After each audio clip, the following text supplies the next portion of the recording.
there is a cop that was, what was it, the American Civil Liberties Union has brought a suit on behalf of Officer Alvin Marrero Mendez, who is a 14-year veteran on one of the police forces in Puerto Rico.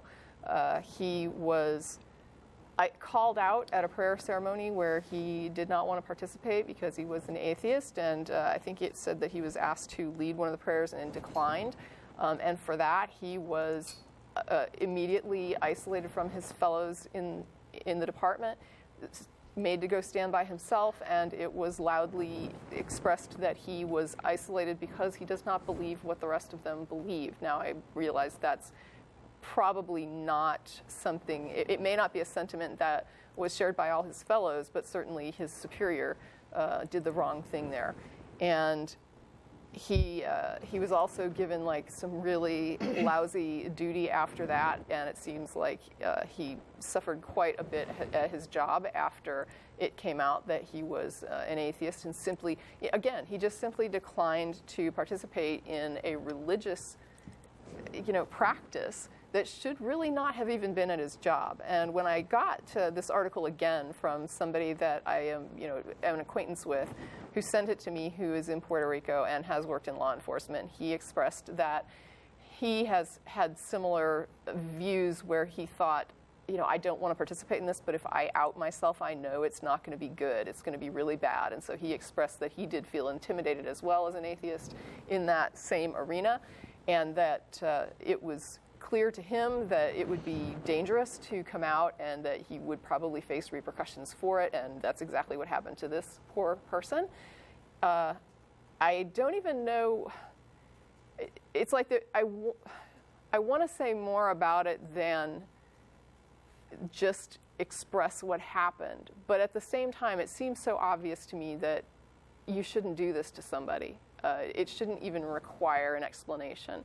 And I did ask the gentleman who contacted me whether or not, I said, Puerto Rico, I know it's a territory, I know it is like weirdly related to the U.S., and I don't know what is the governance, what is the basis for the law there, because I didn't want to assume anything about whether or not how it was governed or how it was related to the U.S. And he did say that there is a constitution specific to Puerto Rico, and it does cover separation of church and state. So it is not, a province where state and church are integrated. So this is absolutely a violation of their constitution, and this police officer's rights were violated according to that particular territory's law.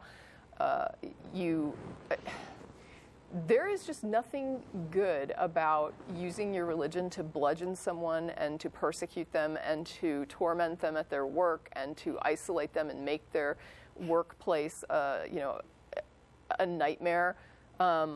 Using your authority as a supervisor to make life hard for some of your reports and to express that kind of intolerance and that kind of just like I say, bludgeoning somebody with your religion in that way is so inexcusable. And I think it's probably fair to say that there are a good deal of Christians who would be appalled by this particular type of Christian behavior.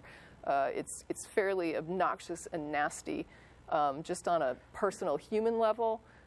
In addition to being illegal, it's just something nobody should ever do to someone else. He doesn't agree with your beliefs. He doesn't hold them. It doesn't mean that he wasn't being obnoxious. He wasn't being hateful. He wasn't causing a problem. He simply said, this is not, I'm not part of this group, and it has nothing to do with the group of police officers. His job is not related to his religious beliefs. And your job is not related to your religious beliefs in this case. And I just don't understand that level of entitlement and that level of prejudice, and it's just an ugly, ugly thing, and I don't like to see it, and I wanted to just comment on it and bring it up that good luck to him in the case, and I hope he cleans their clock. Yeah, it's always good to call attention to that sort of thing, because